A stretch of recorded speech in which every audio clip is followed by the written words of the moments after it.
Shalom, selamat pagi Bapak Ibu Saudara yang dikasihi Tuhan. Pagi ini kita akan membaca dan merenungkan firman Tuhan. Namun sebelum itu, marilah kita berdoa. Bapa di dalam sorga, kami datang bersyukur kepadamu.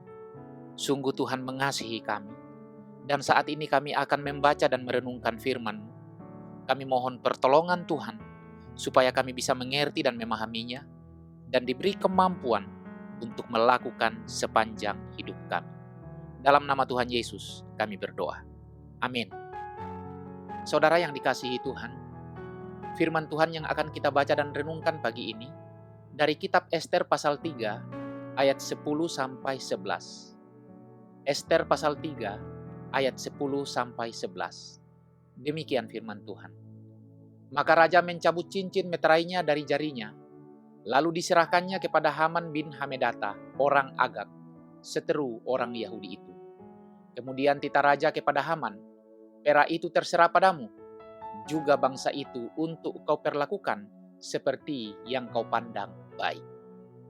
Tema renungan kita hari ini adalah hati yang rusak.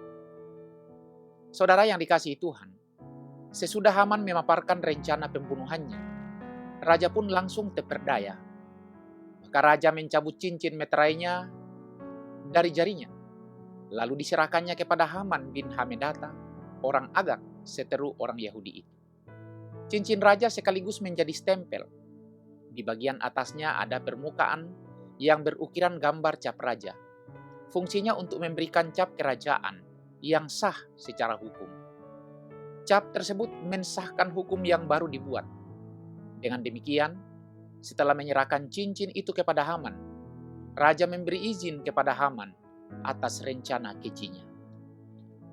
Saudara yang dikasihi Tuhan, sekitar tahun 1941 sampai 1944, peristiwa serupa pernah terjadi di Eropa. Nyaris 6 juta orang Yahudi dan jutaan orang lain dibantai oleh Adolf Hitler. Seabad silam, pembunuhan besar-besaran juga terjadi di negara-negara lain.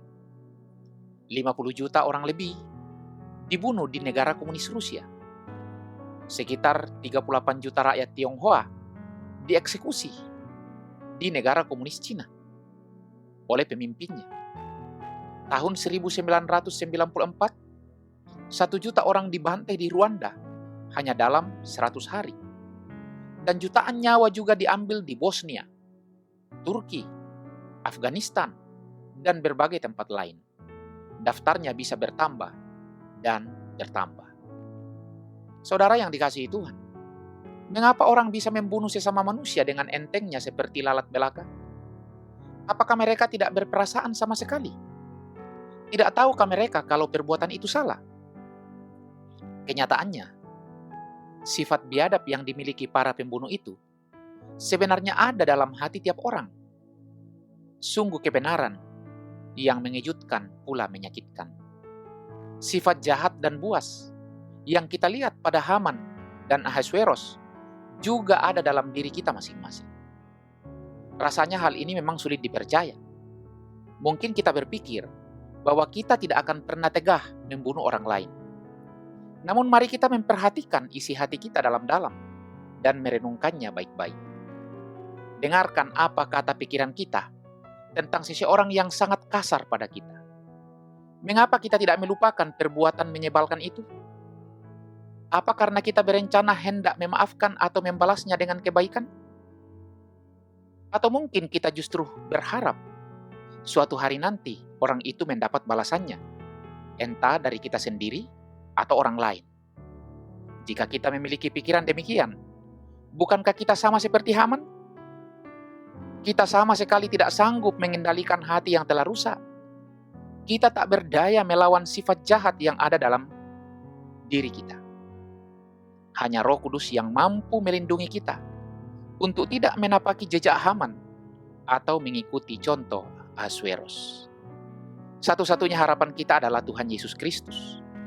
Ia telah mengubah seseorang yang mati-matian membenci Kristus sekaligus pembunuh orang Kristen menjadi seorang pemberita Kristus yang amat giat dan gembala jemaat yang penuh kasih. Orang itu bernama Paulus, yang kemudian menulis dalam 1 Korintus 15 ayat 10, tetapi karena kasih karunia Allah, aku adalah sebagaimana aku ada sekarang. Saudara yang dikasihi Tuhan, berdoalah kepada Tuhan, supaya kita diberikan hati yang baru, dan roh yang baru di dalam batin kita. Memohonlah kepada Tuhan, supaya menjauhkan kita dari hati yang keras, dan memberikan kepada kita hati yang taat. Kiranya Tuhan membuat kita hidup menurut segala ketetapannya, dan tetap berpegang pada peraturan-peraturannya, dan melakukannya sepanjang hidup kita. Amin. Marilah kita berdoa. Bapa di dalam sorga, kami bersyukur atas firman. Kiranya Tuhan menolong kami, supaya kami memiliki hati yang baik, yang taat, yang selalu berserah kepada Tuhan. Sertailah kami sepanjang hari ini, dan dengar kami berdoa dalam nama Tuhan Yesus. Amin. Saudara yang dikasihi Tuhan, selamat beraktivitas, selamat berkarya. Tuhan memberkati kita sekalian.